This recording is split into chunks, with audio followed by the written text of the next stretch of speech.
Paris Corner Eternal Meadows. Yan naman ang perfume na bibigyan natin ng review for tonight's video. Okay, so si Paris Corner Eternal Meadows, nabili natin siya a few weeks ago and the price is less than 1,500 pesos. And of course, ang kanya dinidupe is the Ultramall JPG perfume. Alright, so ano nga ba masasabi natin in terms of the presentation ng perfume na to? Very simple lang naman siya.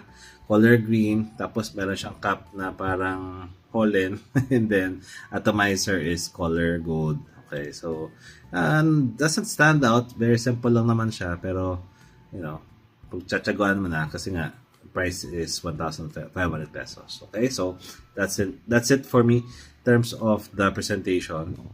Nothing bad to say, but nothing also good to say about this bottle. Alright, now, ito naman ang ating sasabi in terms of the performance and kung nagustuhan ba natin yung ating scent coming from Eternal Meadows. Okay, so let's do 2 sprays muna.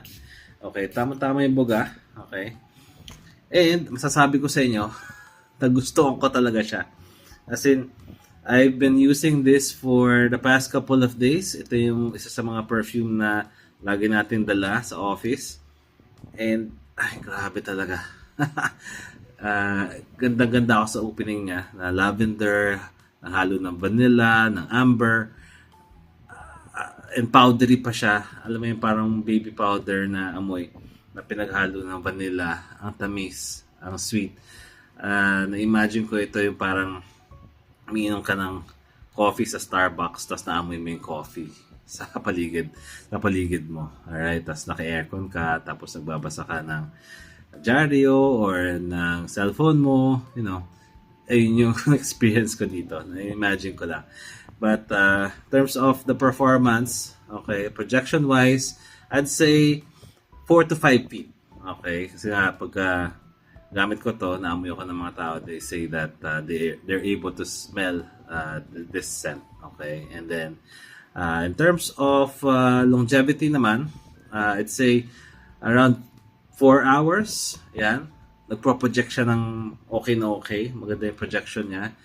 And then after 4 hours, yan, medyo nagiging skin scent na siya. Hanggang sa mga 6 to 8 hours skin scent siya.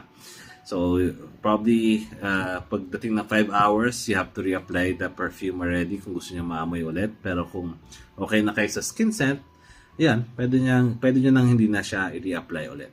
Okay, so, yun lang naman.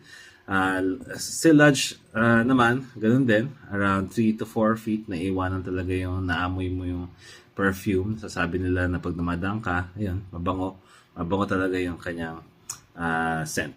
Alright, now, in terms of how I would rate this, I'd probably rate this as 8.5 out of 10 due to the price and as well as the performance. Okay, in terms of yung opening pa lang niya, gusto ko na talaga yung very sweet na vanilla, na lavender, na patchouli, na, ay grabe yung powder. Yan.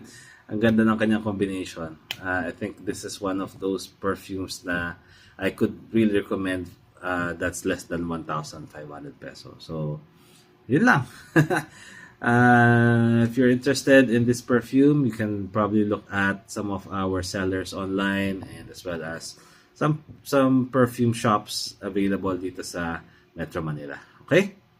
So, if you have any questions, any suggestions, or anything that you'd like for me to review, please leave a comment down below. Thank you so much for watching and see you again soon. Bye!